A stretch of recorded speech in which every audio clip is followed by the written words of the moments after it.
Well, the latest plan calls for breaking up that $908 billion relief plan into two parts. One would be $748 billion for the small businesses and unemployment benefits, $160 billion for state and local governments, some, and I stress some in quotation marks, liability protection for businesses. Democrats want to limit that. Republicans want to limit the unemployment benefits, but they might be able to strike a deal when it comes to just doing it in chunks like that. Let's see where that goes. Douglas Holtz-Eakin, of course, the former Congressional Budget Director. We also have Jillian Melchior, of course, the Wall Street Journal editorial page writer, much more. Jillian, what do you make of this latest strategy? Maybe you'll like it better if we chop it up for you.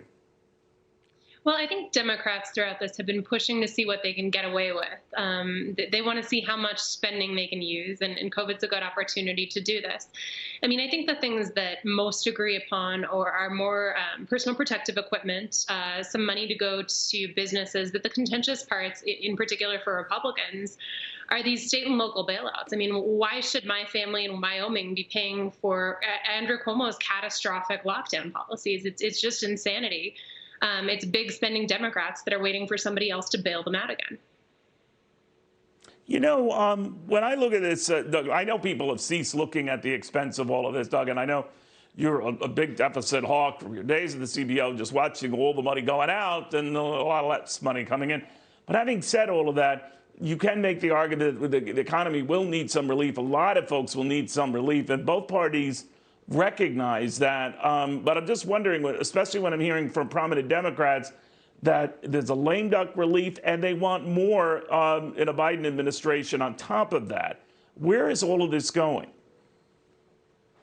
Well, I think there's a very good case to be made that there are two targets out there right now that probably could use some help. Small businesses continue to close by the thousands. We have about a quarter fewer small businesses than we did in February. And there are some Americans who've been unemployed since late March, early April, about 11 million individuals. And they're facing the income drop-off that comes with the expiration of a lot of these programs. That's the piece that everyone agrees on and is the most popular with the public. The other way to look at that second package, the business liability and the state and local governments, is the public doesn't really care about that. Those are arguments for the elites. And so by breaking it up this way, they can take care of the political retail business and get one thing through and come back to fight in January about the one that really is a little more of an elite battle.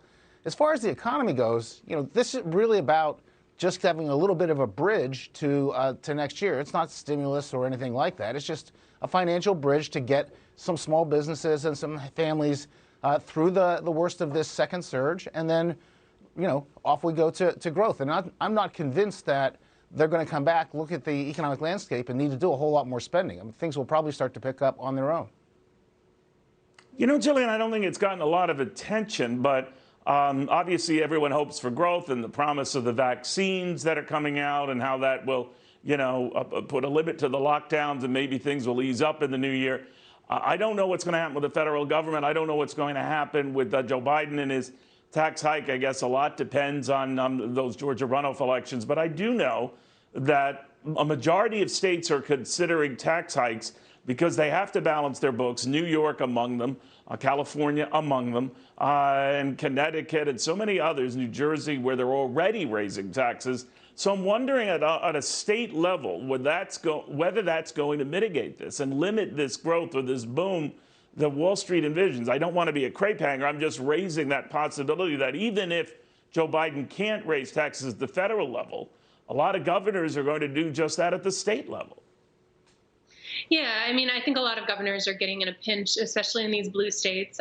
It's been spend, spend, spend. The spending has been detached from reality. And I want to push back on the point that the liability protection and the state and local bailouts are an elitist issue. This is something that's going to affect every single American. When you're talking about state and local bailouts, this is red states that have been fiscally responsible, that have not locked down the entire economy on baseless data, And red states are being asked to bail them out. When you talk about the liability protection, this is an issue of, can small businesses get back up on their feet, get up and running, even if they've taken precautions, because they're afraid they're going to get targeted by the trial lawyers. And this is something that's going to have a real impact on your taxes. It's something that's going to have a real impact on the economy and on jobs. And that's not an elitist issue. That's an everyman's issue. Real quickly, Doug, on looking at the, go ahead, Yeah. Doug, finish that. No, I agree completely with the substance of that. I'm just saying, if you look at the polling, the average American does not resonate with those issues. They don't say, yeah, it's really important for that to get done. But on the analytics, you're exactly right. All right. The final word on that, Jillian, thank you as well.